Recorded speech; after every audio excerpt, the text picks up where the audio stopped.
Hey guys, welcome to HBCU, the Homecoming Podcast, where we talk about all types of HBCUs, all the updated news. We're trying to keep y'all up to date with current events, and we're here just to deliver the news and be cool and just tell our stories as well.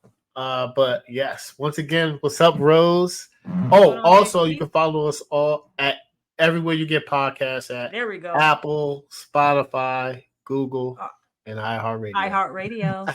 Okay, there we What's go. going on, Rose? How I you was, doing? I was, I was listening to it. I'm like, whoa, what's going? It's fine. You want to do something different? It's fine. But I was waiting for the iHeartRadio. I wonder if they'll ever go out of business. I don't know who has I subscriptions know. to them, but if I you're know. on iHeartRadio, I'm sorry. I'm not trying to like No, pay that's where the you. Breakfast Club is at. I think Oh Breakfast shit, Club is really? on there. Let me find Yeah. out. I'm I so found out that of the out, loop. I don't know, maybe a couple months ago. I was like, oh, Hmm. I don't listen to the okay. Breakfast Club. That, yeah, I don't listen to them. I just see them on Instagram. That's it. That's why I don't know anything about iHeart. I know IG. So, like, if there's something trending, then I'll look. Speaking of trending, Yeah, though, did you yeah. see Club Shay Shay? Bro, it is something about either that brown couch, that leather on that couch, Yo, or the liquor in that cup. But it's spicy. I'm about to give me some 2024 is Portier. spicy. I'm getting some Portier. Because Monique came on, I just saw like a little Oh, reel that just popped up on my feed, and I said, "Oh shit, here we go again." Faith is watching it now. I can't. Really?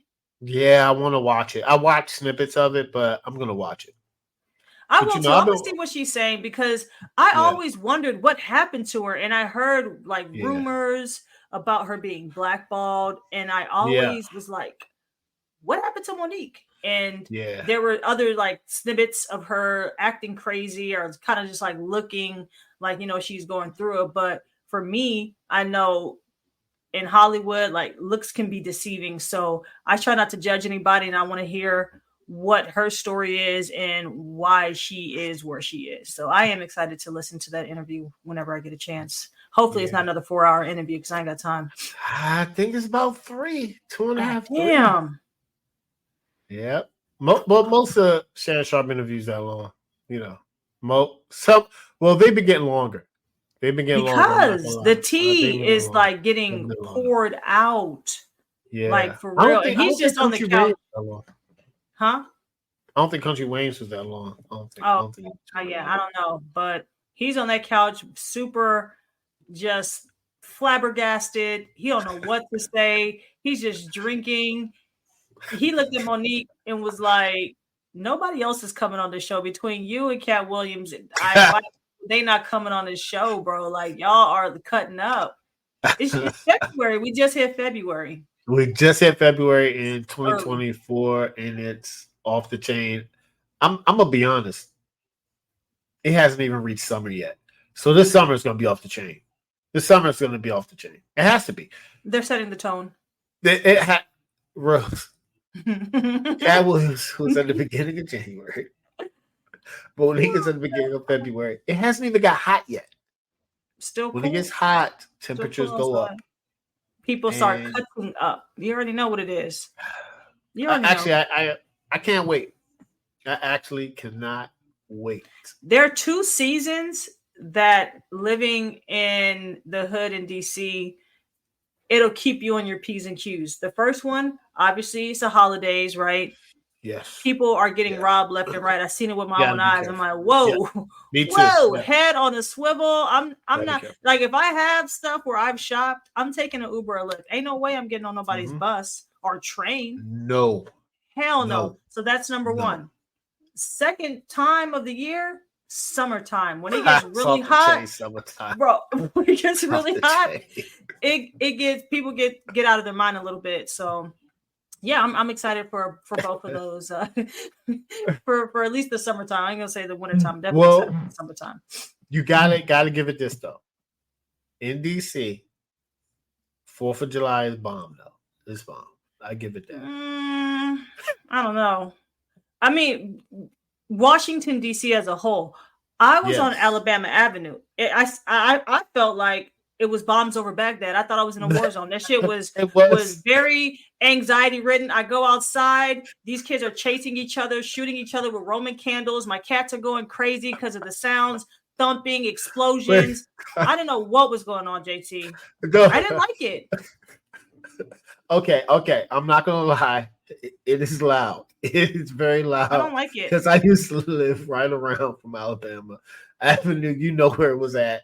Right. I'm not gonna right lie. Every neighbor had fireworks for hours. It was hours of fireworks. I'm not talking about like your little boxes. I'm talking about like industrial grade. Industrial grade. Somebody's up the street. Somebody's outside. Somebody's in the back. Somebody's on that street, and it's possibly gunshots. Oh yeah, that's mixed in, and somebody's getting their hand probably blown off. Yes, because the amount of dynamite, because at this point it's like TNT. it should be illegal, bro. And I don't know what this trend is. Back in the day, you would hear 4th of July or fireworks on that actual holiday. Now it's like people start the week before. And then after too. Yes, what are we doing? Yeah, like it's disturbing the peace. I'm not gonna lie. Then we're gonna move on to the next topic. I'm not gonna lie. The average person, I'm gonna be honest, guys. Me and Rose definitely, and my wife, and people that have lived where we live know the difference between a firework and a gunshot. I'm just telling you. Some people don't know, but you'll know if you hear enough. You'll know. It's all scary. I don't know how many times I'm walking and I hit the deck like, get away from windows. It's not a game. It's truly not a game. You said but anyways, we have a very exciting weekend ahead as we're recording this episode. It is Thursday. So it's Super Bowl weekend coming up on Sunday. JT, who do you got? You better not say Kansas City Chiefs because you'll be a sucker if you do. I'm playing. Who do you got? I got Kansas City. Okay, so here's the thing. I picked them at the beginning of the year. So you know Craig, right? We picked them in the summertime because we do fourth quarter. We do our predictions, and I predict them to go back to back. So at this point, I got to ride and everybody. To be funny, everybody's picking against them, which I just don't know if that's the team to give fuel to. Like people like to be contrarians, bro. They just want to do the opposite of what's logical. Just like, I'm not picking the Chiefs. No, pick the Chiefs. Pick the Chiefs. You know, it's. I listened to First Things First sometimes, and Nick Wright said something that was very interesting. He was like, in the NFL, as soon as Tom Brady retires, then you have Patrick Mahomes. Like. They have played in the most Super Bowls, if you really think about it. But what Patrick Mahomes is doing is even far greater than Tom Brady. The 4 times out of the last 5 years, the Patriots didn't do that. No. Well, they did. The run they made when Tom Brady got older between the years of like when he went to the Super Bowl and they beat the Rams, and he was just on a run. It was around that time because Tom Brady took a little bit of time to come into his greatness. So the Patriots went to the Super Bowl for 5 years straight. Yeah, Tom Brady went to 8 straight conference championships. Yeah, I'm saying Super Bowls. So they had 2. So the Patriots had like 2 separate dynasties. It's crazy, but the Chiefs are probably. I stand corrected. Yeah, I didn't know that until I was like, oh man. I was like, dang, was the Patriots that? And then I started realizing, like, damn, they were in a lot of Super Bowls. They were in a lot. I try to block it out because I just don't like them. I think Kansas City is going to be the same. Unfortunately, for great quarterbacks like Lamar and Joe Burrow, if you beat Patrick Mahomes, you need to win the Super Bowl because you might not go back. Wow. Yeah. That's just how it's looking. That's just how it's looking. Like you gotta beat them. You gotta beat this man. It's tough. He's doing something I've never seen before. Exactly. I just appreciate I get to watch and enjoy his game. And look how early he started. It's like as soon as he got the reins to this, like they gave him control, and it like he's been on a tear since. It's impeccable. I'm like, man, pay that man $3 billion. I don't care how much you pay him. Like you're for life, like on my team. That's it. It's crazy because I have him in the background right there. That's my man. I got all goats back there, by the way, guys. And I have all the HBCUs. I do have LeBron. He's in the picture.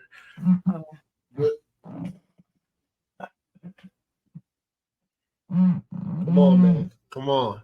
Yeah, he needs his own solo photo. But it's coming. It's coming. I'm gonna get a Lakers. I'm gonna get a Lakers one. Yeah. No. I want with LeBron. I want to get him when. I want to get him with. I saw this picture, but I want to get him when he like retires. It's gonna be a crazy picture. I'm gonna get like the one behind Kobe. It's gonna be crazy. So I can't wait. But let's go into the first topic. And this topic was very intriguing to me. I came across it, and I really was like, I believe we just, finished talking about this particular subject. It's something that we both love and hope to aspire to. We've touched on it with Pledge Series, but Spike Lee and his company, 40 Mules an Acre, never forget that. 40 Acres of a Mule. 40 Acres of a Mule, yeah. And the Gersh Agency, which is a huge agency in Hollywood. It's actually It's the fourth largest talent agency in the U.S. Yeah, it's huge. And they established a partnership with Morgan State to launch an 8-week internship program to aid communication students in securing a full-time job in the film industry upon graduation. That is huge. Yes, it is. It's major. And what I really gravitated with this story in regards, because we talked about like our film industry, endeavors or just fascination in general. But what drew me to this story was how this program came about, right? So some people may know, some people may not know. Spike Lee, they've already started another program kind of similar to what they're going to be enacting at Morgan State in June of 2024. And it's called the Spike Fellows Program. Its first year was in 2023. And that program was to support undergraduate students at Atlanta University Center Consortium. So it's undergrads from Clark Atlanta, Morehouse, and Spelman. And that inaugural class, it was 5 students total. They got $25,000 in academic debt relief. They had industry mentorship, postgraduate internships, full-time employment, and all that was provided by Gersh Talent Agency. So if this Morgan State program is anywhere close to what they offered the Atlanta University Center Consortium students, it will be an amazing opportunity for Morgan State School of Global Communications and Journalism students. So what I feel, though, besides all that, the fact that an alumnus from Morgan State helped to put this program together, his name is Steven Jackson. And that's kind of what drew me into the story. So Steven Jackson, he is the head of production and development for 40 Acres and a Mule, right? So before he went to work with Spike Lee, he actually was the manager of original series and interactive at Netflix. So he oversaw projects including Cobra Kai, one of my favorite Netflix series. My God, Dear White People, The Upshaws. He actually also had his hands in movies such as Rocket Man, Coming to America, Without Remorse, and Top Gun Maverick. So this guy has so much experience as far as in the film industry, and he is a graduate of Morgan State, right? So he did all this, and now is like, let me put a program together for students who were in the position that I was in years ago when I attended Morgan State. You get what I'm saying? So with that being said, what do you feel like the impact or the influence of this program will be to Morgan State students? What are your thoughts on it? I think the impact is going to be huge. I mean, just because he is an alumni of Morgan, right? to give back to his alma mater and give somebody a chance, something that he had to do. He had to work his tail off in order to get to where he is, and for him to reach out and put this together and to give back, to have so a student can have an opportunity to work in their passion is phenomenal. That right there is something we should strive and aim for, because sometimes that's what all somebody needs is an opportunity to pursue their passion. Yep. And for it to be at an HBCU, we talk about this all the time, right? HBCUs need programs like this because a lot of students, we talked about it with the hockey. He loved the HBCU, but he didn't go there because they didn't offer that. Morgan offers this. This opens up opportunities to work in the film industry, to work in production, to work in directing, to see how it works on a bigger level. Yes. Because it's we always are gonna know, right? It's something that you can always be like, oh, I think I don't know how this works. The industry is big. But for instance, if you able to intern at the NFL, right? Or the WWE, like Miss Darcy Khan, right? Yes. Those opportunities are huge because to work in your passion at the highest stage, you're going to be able to see, you're going to be able to learn, and you're going to be able to see how a professional goes about their day. So I love it. Yes. And what's amazing about this opportunity, if it's anything like the Spike Fellows program, these students are going to have firsthand experience in film production, script crafting and editing, and just the intricacies of creating feature films and television shows. So what I think about with that is, one, okay, you go to either film school or whatever, but for them, you can still go to an HBCU and still get this level of exposure, and not just from anybody, from somebody as iconic and influential as Spike Lee, in partnership with the fourth largest talent agency. The experience is going to be immeasurable. This is something, because we're in a day and age, right, where you could take the route that, Pledge Series, I'm sorry, her name, Ariel Harris. Like, you could take that route of, hey, I'm in film school. I tried to pitch this idea to Netflix. They weren't really biting at it right now. Screw it. I'm about to just do my own thing. You crowdfund and then you shoot it on your own. That's one route. It's totally acceptable. We've seen Issa Rae do it. Like, YouTube's an amazing source where you could just start filming your series, and if it pops, and people start gravitating towards it, and then later it may get picked up by a major network or streaming platform, right? That's one route to take it. This is another option that you can take while attending an HBCU and maybe learn some things without that dynamic of like, I'm just learning on the job. No, you're seeing the people who are operating at the highest level in their field, and it kind of alleviates some of those pains of you just trying to do it on your own.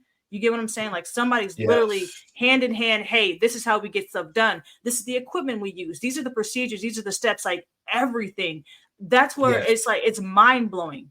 So if I'm a student at Morgan State, baby, like, I'm the type of like application applying and just like, I promise you, I will put all my energy to get into that program. I know the competition is going to be so stiff. It's going to be crazy. But that is an opportunity of a lifetime. And listen, the great thing is that that's what competition does, right? It brings the best out of people. Yes. And on any level, doesn't matter where you're at, like from kids to adults. Like, if you want this, you got to be the best.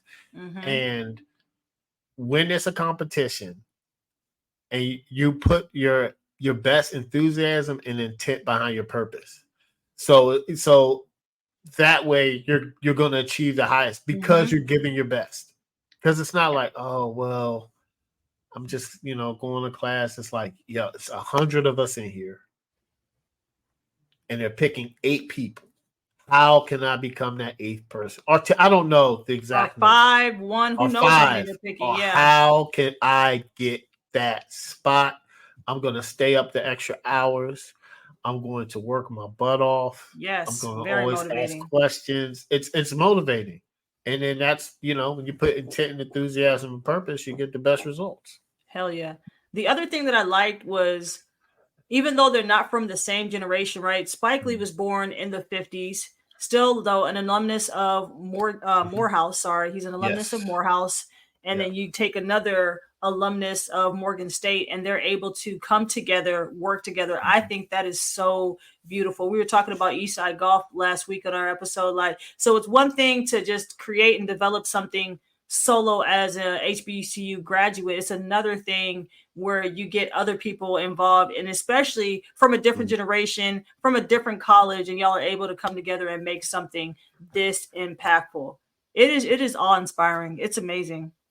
It's amazing. All right, so let me ask you, what out of Spike Lee, what's your he's done 100 movies. What's your top 5? Oh, that's easy. That's so easy. That is because I thought you were gonna say what's my favorite. So now that's I was about to. No, don't I was do like, like I that, can't baby. do that. Don't do that. like that. I can't do it because I can't do that. I was about to say that. And I was like, oh James. Man. I was like, James, all right. listen. Yeah, you got to be realistic here. We gotta calm down. We gotta calm down. And I'm so old. I remember buying a DVD collection, and it had 3 Spike Lee movies in it. I still have it, and I was like, whoa! I came up. All right, so in no order in particular, because it would really be hard. Some of them are like neck and neck. Got to go with Crooklyn. Got to go. The feeling of just like nostalgia that movie gives to me, and the emotions it evokes it's second to none. So definitely Crooklyn, right? That's one. The second one is from back in the day, Do the Right Thing, because I remember watching it with my parents religiously. Like my dad loved that movie. Probably shouldn't have been watching that movie. That movie enraged me at the end. It kind of got me riled up. You have to watch that. Radio Raheem. It kind of got me riled up. Yeah. So you that's have number to 2. watch it. You gotta watch it. Number 3. He Got Game. Okay. My name is Jesus. Yeah. So that's come on. He Got Game. Father and son. They're trying to get the relationship back together. It was, for me, that was a golden movie. That was a golden movie. So that's up there. Here's one that's kind of like a little left, but I like it, and you know why I like it. She Hate Me. Okay. All right. Okay. She Hate Me was up there, and the last one I'm gonna say Inside Man. Okay. All right. So I agree with I'm gonna admit something right now. I probably have seen Crooklyn. I probably haven't seen it in a while. Yeah, but no. Trust me. They made a list of 50 black movies. I've seen like 49 of them. I don't care about that. If you ain't seen 50, it don't matter. We all played the black movie bingo, whatever game, and my board was filled. I X'd out everything. Oh my gosh. I missed like 2. So it's from 49 to 48. That's like a 98%. I have to be 100. Yes. Okay, so I like out of my top 5 Spike Lee movies, School Days. Of course. You know what I like, which is Do the Right Thing. Okay. Malcolm X. Malcolm X is up there. I had like that joint was crazy. He Got Game. Did I say He Got Game? I don't know. I'm not keeping track. And I like Inside Man. Inside Man was nice. That was a tough ass movie. Yes, and two that I liked. I'm gonna 2 more that I really love. I mean, it's top 5. Are these notable, like honorable? These are notable. These are honorable mentions. Jungle Fever and Bamboozle. Dude, Jungle Fever was tough. Wow, that man got into quite the entanglement. You staying late, bringing people dinner. You can't do that, bro. You can't do that. And my thing is, like, people want to get stuck on like the whole white black thing with Jungle Fever. My thing is, you're a cheater. You had a happy home, my nigga. Cheater. Like, you really ruined everything. You threw away everything. I don't care about me, Virgin. I don't care about the color. We're at this time. I know when Jungle Fever came out, there was different feelings about it. But for me, it's like you committed adultery. Yeah, he committed adultery. He was wild. That's why you can't listen. You can't stay late at work, bro. If you're staying late at work with the opposite sex or the same sex, if you're staying in late at work with somebody that you're attracted to, and you have somebody like there's nobody in the office, I don't know if that's a good situation you should be in. It's not. It's not a good situation. It's not a good situation. Like, we can all say, hey, we have self-control, but in reality, no. Especially if it's, come on. Listen, that's why I don't play that whole work husband and wife thing. I don't play that. No. What's that about? Because that's disrespectful. It's insinuating stuff. You know what I'm saying? Like, this is my work husband, this is my wife, work wife. I don't just play that. That's not just my forte, but you know, that's a slippery slope. This is your coworker, and get your ass home. Your real wife and your real husband. Are you kidding me? What are we even doing? Like, what? People say that. I'm the terminology. There's my work wife. Yeah. Hell, it is. And then when your real wife shows up, then what? Awkward. Then no. Your real wife or your real husband, you're gonna be like, what? You got a work husband? He buys me lunch. No, see, that's he buys you lunch. Are y'all not working in the same place? Y'all not getting paid? You're both not getting, like, what are you talking? Yeah, no, that's a visit to the office. Jungle Fever, that's what happened. That was the you know what I'm saying? Yeah, that's a visit to the office. The late dinner. Next thing you know, it just life ruined. It went down the wrong. It went down the wrong path. And then but it goes to show, and you know what movie? Not movie. It's a TV show. She's got to have it like that one. That one was good, but it goes to show just the myriad, his collection of productions. It is not even just movies and television shows. It's also music videos. Like he produced, he directed a couple of Michael Jackson videos. Did he do Michael Jordan too? Comedy. Michael Jordan, Cat Williams. Yep. So he has a resume. He has an extensive resume. He is a beast. So to learn from somebody like that, these guys got to take advantage. I will say this. So I want to say it was my freshman year. Mm-hmm. Freshman year at Howard, they had like a movie night on the yard. And guess what movie they played? They played School Days. School Days. That's what I'm talking about. And in that moment, I was just like, that's what I'm talking about. I really this is really where I need to be. Like, this is the culture. Like, this is the scene at an HBCU. We were all in the yard. They had a big projection. We're just watching it. I'm just like, this is nice. It was one of those moments. It happened freshman year. It was one of those moments I'll never forget. And it was something so simple as just showing a movie on the yard. You know, they could have showed anything, but to show School Days, it was very memorable for me. School Days is historic. It's an historic. Yeah. Okay, calm down. Movie. Calm down, Q. Calm down. Jesus. It was a good. We get it. You pledged. It was a lot. You know what? It was a lot of known actors that are like big today that was in there. That are known now for sure. That are known huge, and you know, that was pretty awesome. And he did that when he was young.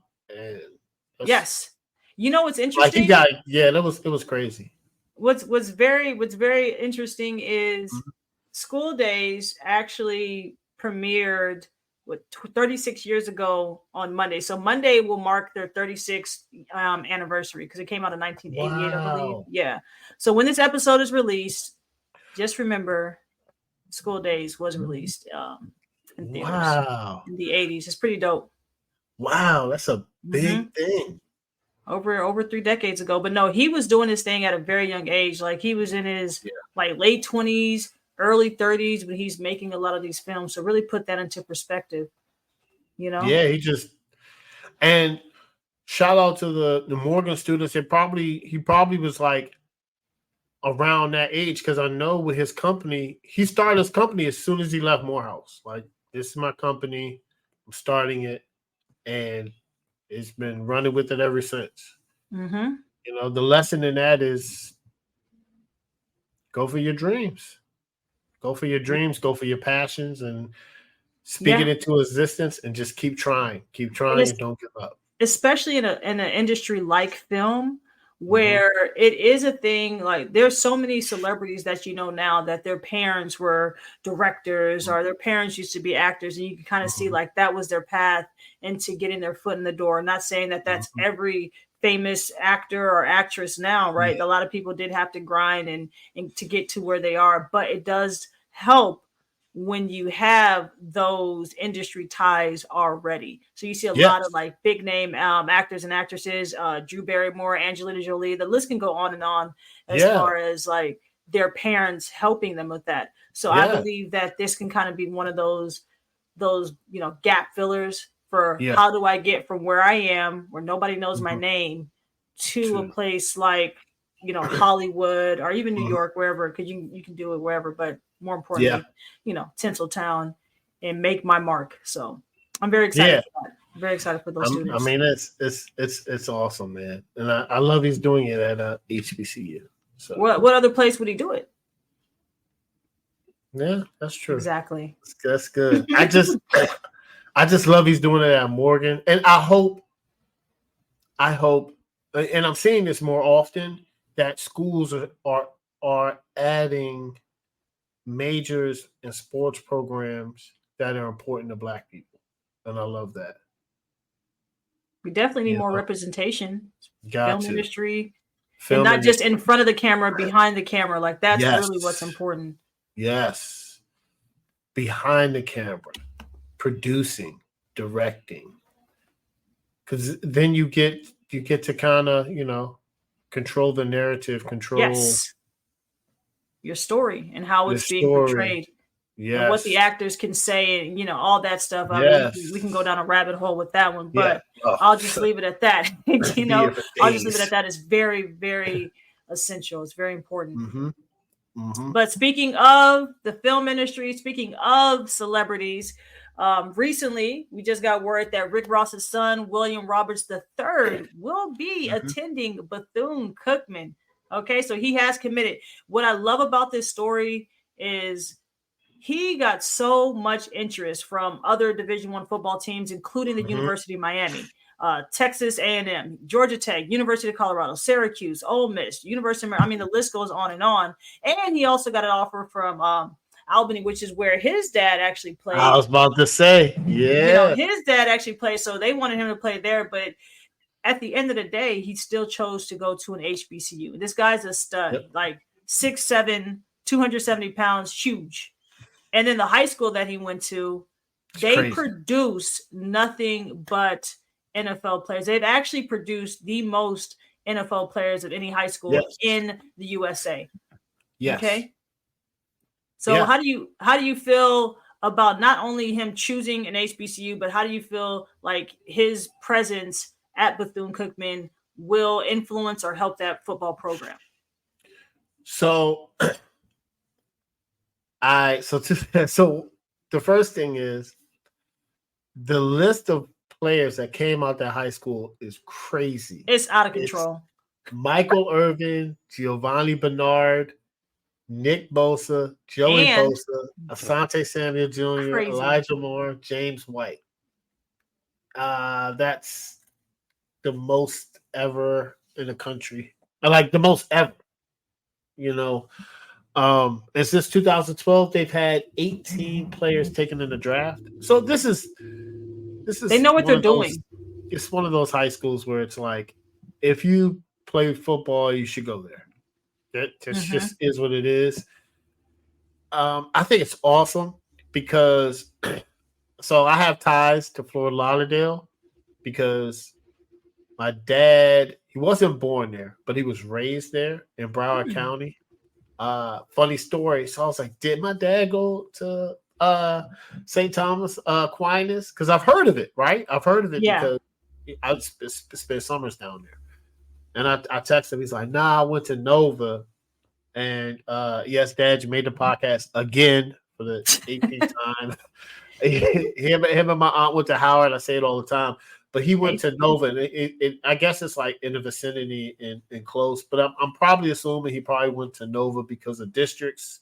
Okay. That's another deep dive story into that. How school districts are aligned where you live. That's another something like redlining, but that's a totally different thing. That's a totally different rabbit topic, right? Because we could go off on a tangent. But I love it, man. I think that this is what is needed.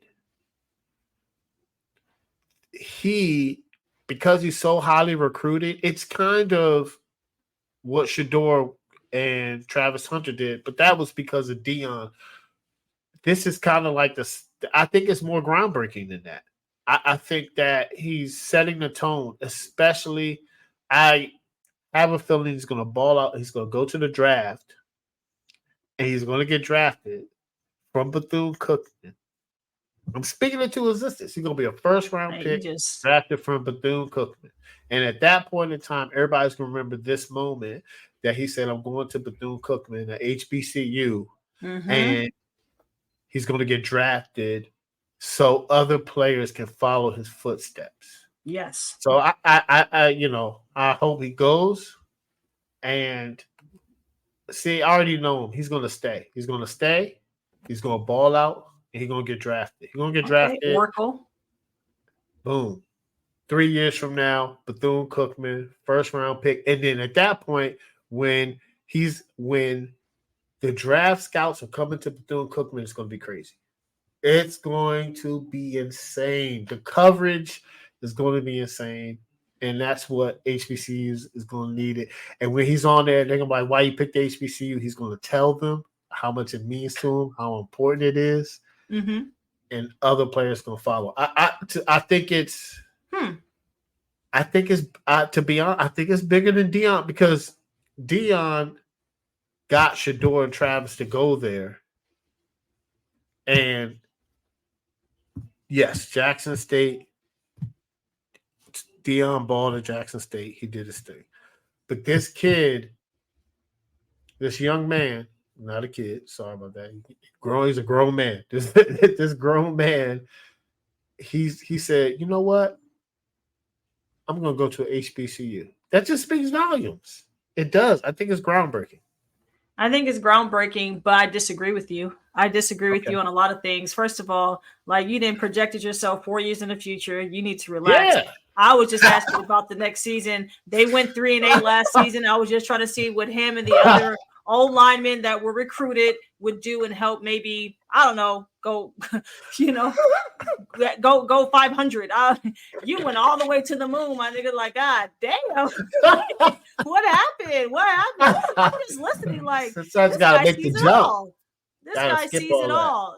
Damn Oracle. Like, this ain't the Matrix. Okay, so, but I appreciate your enthusiasm and your vision in this young man. I will disagree with the impact. Do I think the impact probably more intentional on his end, right? Because I don't know the mindset of Dion's kids. Like, I don't know if it was a thing like, hey, you should go here. He's like, all right, Pop, I see the game plan. I'll do it. But his is like, I see this. This is what I want to do. And then his dad went to an HBCU. So I know there was a little bit of influence with that as well. So I can see this being impactful in the sense of intention. And I mean, it's Rick Ross, his dad lives. So people will be going to that game. People, the games will gain more exposure because they want to see, okay, what can Rick Ross' son do? But at the end of the day, the star-like power of Deion Sanders cannot be negated. And in the realm of sports and in the realm of just entertainment, Deion Sanders is that guy. He was back then, and this is no knock on Rick Ross at all. He is now. But it's Deion, bro. But I do like it. I like that he chose to go to an HBCU.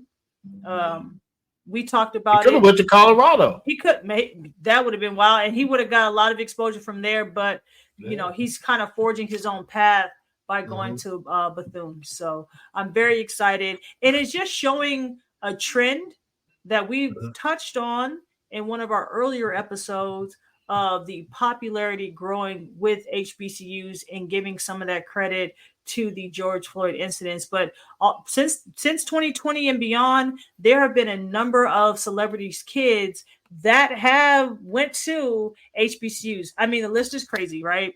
It's crazy. You have Shaquille O'Neal's youngest son. He's committed to Texas Southern University. Ludacris's daughter, Tim Spellman, gospel singer. Marvin Sapp, his son. Morehouse, you got the Common's daughter, graduated from Howard University's law program. Anthony Anderson's son, Howard graduate. The list goes on and on. Angelina Jolie and Brad Pitt. I saw a post of her at Spelman. I think she crossed AKA or something, right? She crossed AKA as Spelman. Crossed AKA as Spelman. The list goes. Chris Tucker's son graduated from Morehouse. So you're seeing this uptick of just interest. And think about it. These are celebrities' kids. They have all the money and resources. They can literally go to any college in America for the most part. Grades do matter, but you get what I'm saying. So because the colleges, they know what type of attention that garners when somebody of that magnitude, even if it's just like a celebrity's kids, go to the university. They get more exposure, more sponsorship, more money, more, donations. So for him to have been intentional and chose Bethune-Cookman, it's going to be a great opportunity for Bethune. They're going to get exposure. I think they're going to get some more money. And if you go 3-8 last season, it's only up from here. I don't know. That's not good. It's not a good record, bro. Busta Rhymes' son too went to Lincoln. See, there you go. The list goes on and on. It's crazy. You know what's funny? Bow Wow even came out an article like some months ago, and he's like, I really wish I went to an HBCU. You see a lot of these Black entertainers speaking on either, I went to an HBCU briefly, or man, I really wanted to go to an HBCU school, and some of them feeling like they missed out on that experience, but it's important. I think it's necessary. Yes, because I was just going to mention, what's his name? Okay, here it is. He is in Lance Gross. So did you see that? Lance Gross and Terrence J. Yeah. I definitely saw that. And I love that. I love that interaction because it was funny. I told you I met Terrence J, of course. Back in 2005, we're both members of Omega Psi Phi Fraternity Incorporated. Okay. I know a lot of the I love North Carolina A&T. I know a lot of my frat brothers down there. There's just got a lot of friends down there. It's a good school. And of course, I know a lot of Howard Qs, of course. Old and young, because my dad went there. So shout out again, Dad. You're always on here. So which I love. Howard's always on here. It's not our fault. We breed excellence. I don't know what else to tell you. Fair. I can't get mad at that. I can't. So before we go on to the next topic, we were talking about, were we talking about this? We were talking about this, about the homecomings and Terrence J and Lance Gross. Yes. Hey, I remember you said this. You were like, James, you know Howard has the best homecoming. Because we were talking, I was like, what about G-Ho? He's like, Howard is still the Mecca. It reigns supreme. Did Ludacris say you can't miss? No, answer me this. Did Ludacris say you can't miss the homecoming at North Carolina? He didn't say that school. No, he did say that. He didn't say that. That's all I'm saying. Biggie said it too. We can't. This is not it's not a debate, bro. It's not a debate. I'm not debating. Yeah, and that's when I first saw like Drake was at Springfest. They got some legendary Springfest. I give you that. I love Howard. Mm-hmm. Howard University. Speaking of Howard University,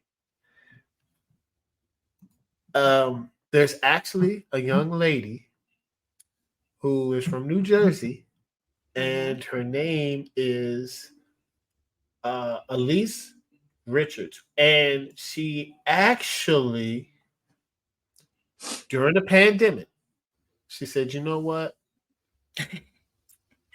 I'm going to get out my comfort zone and I'm going to go. I have a bucket list to go to all the HBCUs. She went to 90, guys. 90. Over 90. I'm going to be honest. When I saw the story, I was like, that's what I want to do. Because, that's my goal. I want to go to every HBCU homecoming. I don't care if it's big or small. And we will do that, guys. Yes. We're going to every HBCU, big or small. You heard it here first. You heard it here first. You heard it first. And when I heard the story, I was like, this is exactly what I want to do. Now, you and her got something in common because she actually said that through her own experience, she was never taught anything about HBCUs. Yes. Yep. And I would like you to touch a little bit more on that because I know you talked about that. I think our first episode. Yeah. Yes. So no, that was one of the motivating factors for her not only taking that road trip and visiting over 90 college campuses, but it was one of the motivating factors for her founding Experience the Legacy, which is like an HBCU college fair with the aim of just exposing kids, people like myself, people like her, who never heard anything about HBCUs, didn't know the code, didn't know my head from my ass. I'm like, what is an HBCU? Didn't know anything. I'm not lying to you. Didn't know anything. So what really resonated with me in her company and what she was able to accomplish, she didn't do it all at once, guys. She said she broke this trip up into like 3 sections, which makes sense because that's a lot. That's just a lot. It's a lot. But what it made me think of was when the college fair came to my town in Houston, Texas. It was actually at Taylor High School, like one of the newer high schools in A-Leaf School District. I really wanted to go there. I ended up going to LSIC. It's fine. Go Rams, whatever. But I'm in this college fair, and there's all these schools, and I'm confused. My cousin went to Baylor. So like I said before, I was just going to go to Baylor. They offered me money. I was just going to do pre-med, and it's right there, and that was pretty much all. Like my how mind. How close are you to Baylor? I don't know. It's like a drive. I can't remember the drive. It's like probably a few hours or whatever. It's drivable. Pretty close. So it's drivable, so you can go out there. And but I think Baylor, like that's pretty much it. It's one of those college towns. But I visited Baylor's campus, so I was set. I went and visited my cousin, and they had a whole School of Medicine program for us for pre-med students, and I was like, okay, I'm going here. And I never forget, I'm at the college fair and there's a table for Howard University. And so the gentleman there is like, hey, you want to learn about Howard? I was like, I guess. I mean, I was like, I went to DC. I think I heard of it. I knew nothing. And he's just like, hey, what's your GPA? I told him my GPA. He's like, oh, what did you get on the SATs? I told him my SAT scores. He was like, well, you would actually qualify for this scholarship. I was like, really? He's like, yeah, apply. And because he said that, I applied, but still did not know a lick about what it actually means to attend an HBCU school. Knew nothing. And after I applied, they gave me a full ride. So it was kind of a no-brainer because, my parents didn't have any college funds for me, and I didn't know how I was going to pay for school. You know how it is. You don't have credit. So if you don't have credit, you can't take out a loan. But you can't have credit at that age. Yeah, you can't have credit. That's another rabbit hole. If your parents set you up, but my parents opened Blockbuster accounts and didn't return the fucking VHSs and DVD. Anyways, we're not even gonna get on that. Make sure you rewind it. So let me stop. Bro, you got to be kind and rewind.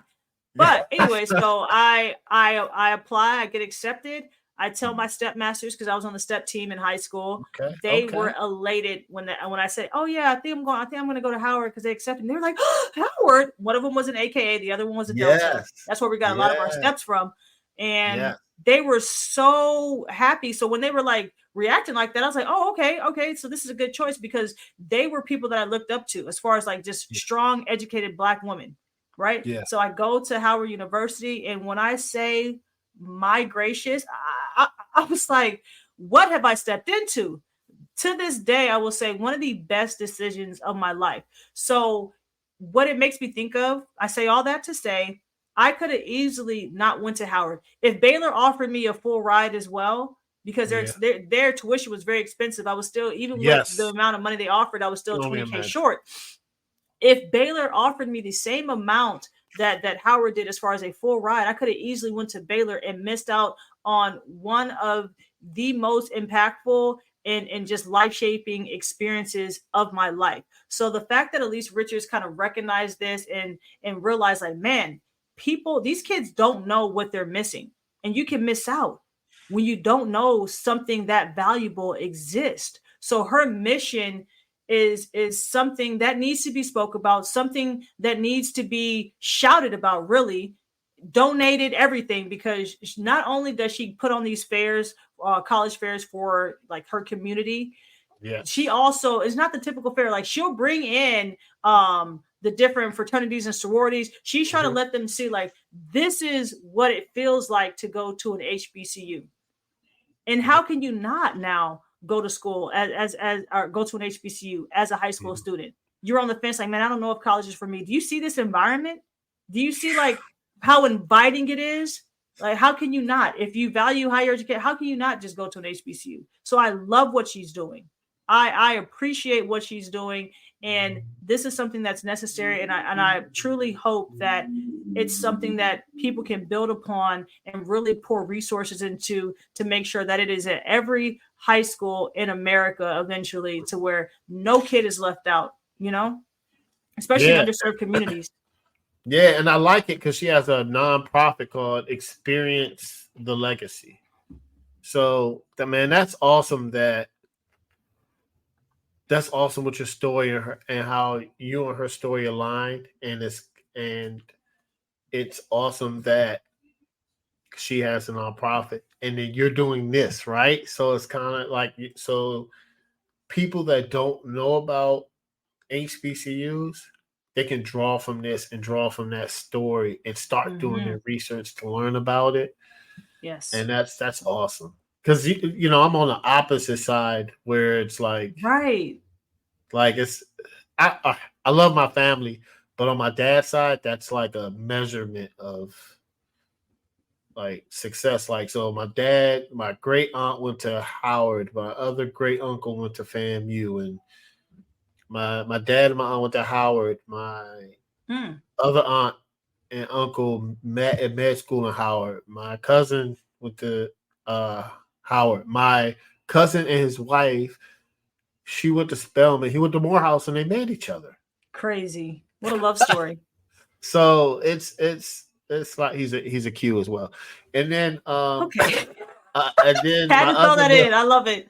And my other uncle went to Cheney. My other little cousin, he went to Albany State. Jesus. And they're Q's as lot. Well. Okay, JT. Sad. But yeah, it's so it's kind of like I wasn't forced, but it was like, if you're gonna go to college, you're gonna go to HBCU. Like there wasn't no. I didn't even look at other colleges that were HBCUs. There's no point. That wasn't an option. Yeah, that wasn't an option. You're not going to Maryland.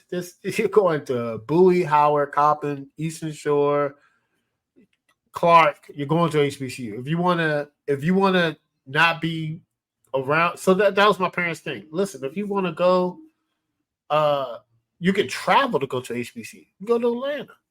You know what I'm saying? You can go to Morehouse. You can go to John C. Smith in North Carolina.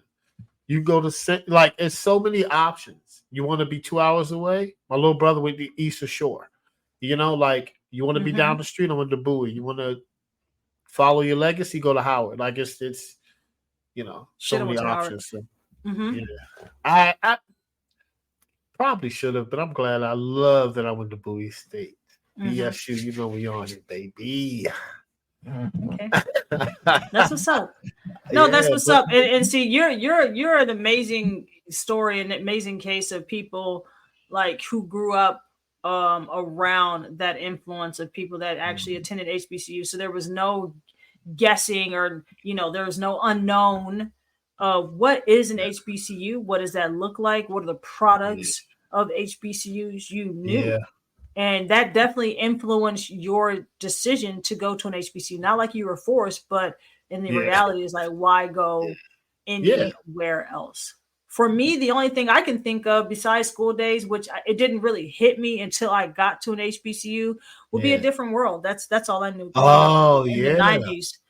And it's like, oh, what is this? Okay, so, they're going, this is what college, and I just thought that's what college was, period. I didn't know that was like a representation of an HBCU experience. I thought that was just college because I was very young when that show came out. Yeah, I was too.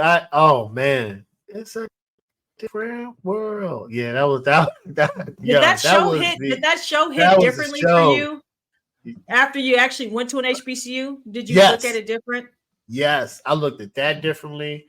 I looked at school days differently. Of course, yeah. But yeah, I looked at it different. So it's so funny that I looked at a lot of movies after I went to HBCU, and then like some movies came out when we were in like almost like when did Drumline came out? What, like 2001, 2? Something like that. I was still in high school. Yeah. But by the time you got to Howard, it was still like, it was still popular. People would still like watch it for sure and reference it. It was referenced a lot when I was on Howard's campus. Yeah, and the funny thing is when that came out, I was like, oh, bands are really serious. Yes. Like I knew it, but it just went to a whole different level. And then I started talking about band things.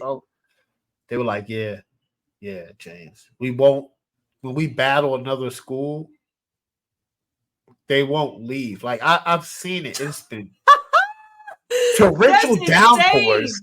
That's insane. Torrential downpours, and they're just out there battling.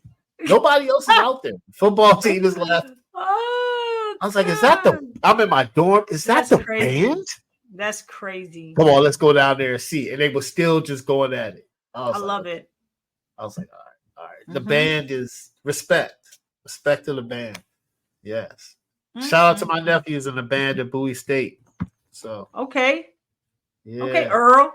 Yeah, he knows firsthand. I know that shit felt like pledging because that's what every organization at an HBCU feels like, pledging. And I'm just like, y'all need to relax, bro. Like, why do we do that? I'm sorry. This is like my little rant. Like, I really honors club. They have a pledging process. Like, you know, trying to join the church, pledging process. Like, God damn, I'm trying to get lunch. Is there a pledging process for that too? I just want to get lunch today. Shit.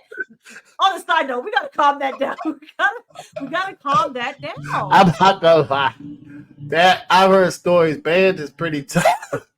They be hazing them. I saw the football players messed up haircuts and stuff. Oh yeah, football. Campus Pals, same thing. My floor mate leaving out at all hours of the night. I'm like, bro, what? Are you okay? Did somebody kidnap you? What's going on? The culture of HBCUs. It's band, football, basketball. It's everything. It's everything. Come to look at it now, I'm like, dang, it is everything. I guess that's why we're so close, you know? That's because it's like everybody can kind of like relate. And then the great thing about HBCUs is it's like, even if you didn't do it, it's just like a family. You know what I'm saying? Like, it's like this person is a band member, but I can relate to them because I'm in SGA. You know what I'm saying? So it's cool. I didn't want no smoke with SGA. I was like, y'all are doing craziness.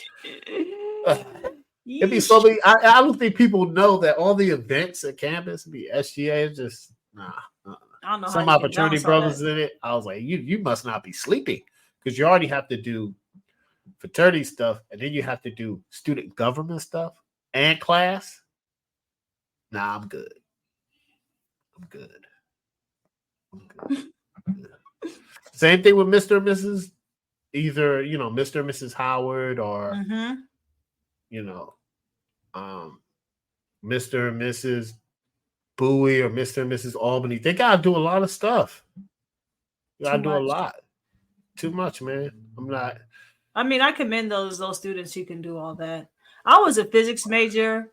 My books were heavy first semester. I saw people going up the hill with nothing in their hands, really, just ripping the runway. Me, bro, I had on sneakers, big ass backpack, back hunched over, calculus, physics books. Like really just trying to get to class. I couldn't. I could not. Let me ask you this. One question. How did you do in chemistry? You took chemistry, right? Oh, I aced chemistry. Yeah, you know what I did with chemistry? What, you dropped it? I changed my major. Like, it's a different language. I'm out. Oh. Honestly, you just have to have a good teacher. I did well in chemistry from high school on. So when I got to college, it kind of just clicked, for me. But people struggle. You're really intelligent, so yeah. I'm okay. I'm okay. Yeah. I'm okay in certain subjects like math and science. That's kind of like my strong areas. But yeah, most intelligent people, that's what they're really good at. Yep. I want to leave us with this story, right? Because I'm thinking back on my college experience. Okay. And there's a lot of things that happened freshman year that I kind of never experienced, never knew. And it was just like a moment, right? But the one thing that I think shocked me almost the most, it was kind of devastating for me. We had this thing on Howard called Soul Food Thursday, right? So every Thursday in the caf, they would the food is soul food. Like, so you get chicken, you get the mac and cheese, everything, right? And I remember the first time I heard it, like, yeah, girl, it's Soul Food Thursday. So, meet me here. We got to make sure we get, there. Everybody's hype. I'm like, okay, they got cornbread with the guy. Okay. So I'm there, right? Never forget the first time I'm in line. I see the line just out the door, which is unheard of because a lot of times people, they'll go somewhere else to get something to eat. But Soul Food Thursday, everybody's there. Everybody's there. So I'm just patiently waiting, like, I can't wait. I get my plate. I sit down. I take a bite of the chicken, JT. It was the driest, blandest chicken I've ever had in my fucking life. And I'm looking around, and it's like that they clone Tyrone moment where they're in the plate and everybody's just eating the chicken. And I'm looking around like, whoa, the fuck is this? I can't eat this shit. So I'm trying to douse it with hot sauce so I can get it down my throat because it's that fucking dry. And I'm looking like, well, this ain't it. And everybody's like, it's good, ain't it? I said, the fuck it is. My mama fried chicken better than this. I'm not eating this shit. That's because you came from the South. It's different. It's different. It's different. It's different. Southern food is different in DC than it is the South. And it's like, okay, if it's gonna be dry, get some flavor. Like the skin should have some flavor. No, Rose. Rose is different. It's different, Rose. It's different. It's different. Soul food is different down south. Trust me. Disappointed. Trust me. It's so you're coming from the South. You're coming from the South. Mm-hmm. You know what soul food is. Yes. I know what soul food is because both my parents are from the South. I love DC and Maryland. Y'all not the South, okay? All that Mason-Dixon line bullshit. I don't want to hear it. That chicken told me everything I needed to know about how South y'all work. It's not. No, it's not. It's not. It was crazy. She said it was so dry. She looked around there. It's good, isn't it? You're crazy. I was like, no, it's not good, actually. Now I gotta figure out what I'm gonna eat for lunch because I don't got no money because I'm a freshman. I don't have a job. Like, what? Yeah, this is all I depend on. I'm laughing so hard because I'm not from the South, but I understand where you're coming from because it's a totally different taste and flavor profile down still South than it is in DC. It's you're not like I know they be like, oh, it's soul food. It's not soul food. Soul food in the South is different, guys. It's different. You know what I'm saying? Like where I'm okay. I'm gonna tell you a story of how it's different. This is how different the South is, guys. And the South is country, right? So we used to fish. We used to fish in my aunt's backyard, catch the fish, and then that morning we would have fish grits and those hot red sausages. See that. That's for breakfast, guys. So that maybe some scrapple, but that is like soul food, right? That's the essence is going to be fresh. It's going to be different. But oh man, that story's hilarious. You were eating the chicken. You said this is good, isn't it? Oh my goodness. I thought like somebody was playing a joke, and I'm looking at everybody say, "We stood in line for this." And I know it's like I have a meal plan, but I kind of wanted my money back for every Thursday. I want Howard owes me money. Howard owes me money. Imagine choking and then have to go to the hospital. Like, I don't know. I'm being dramatic, but at the same time, I would hope Howard has really fixed that recipe. Did it change every Thursday or was it the same? Same shit. Which honestly, I would not have a problem with that. Like if it was some bomb ass soul food, I know I'm gonna get that every Thursday. Oh, I'm there. Yeah. I'm there. I'm in there like somewhere. I'm there. But the fact that it was that underwhelming and disappointing and hazardous at this point, if I'm being honest, it was a problem. It was definitely a problem for me. It was definitely a problem. Did you ever skip Thursdays? Like, man, I'm not doing I would just try to eat some of the sides or see what other options that they had there, because I was cool with some of like the workers at the cafeteria. I think it's because I had a fat ass at the time, so they would like look out for me in a very perverted way. Now I'm thinking about I was like 18, but I looked 16. It is what it is. Those dudes were adults. There were like a lot of them were like ex-inmates. I think Howard had a program where they hired ex-inmates, which is a great program. I'll never forget, man. One time I went in there, they was boxing, bro. They was fighting out, and I was like, whoa, am I still gonna get this omelet? Wait a minute, hold on. They were fighting, bro. They were fighting? Somebody's about to cut somebody. I can't make this up. But you know, great time. Yeah. Oh man. But yes, once again. Oh man. So thank you for that, Rose. And listen, guys, we are going to be back next week. We thank you for tuning in always. And yes, always, man. And you can catch us on YouTube, and you can catch us where you can get every podcast: Apple, Spotify, Google, and iHeartRadio. I guess I'm going to say iHeartRadio last. That's my thing. So once again, guys, please tune in. Please comment, like, subscribe, everything. Just come get on this ride with us and comment and share stories of HBCUs that mean something to you. Yes. Because that's what we're here for. All right, guys. We will see you again. Bye. All right. Peace.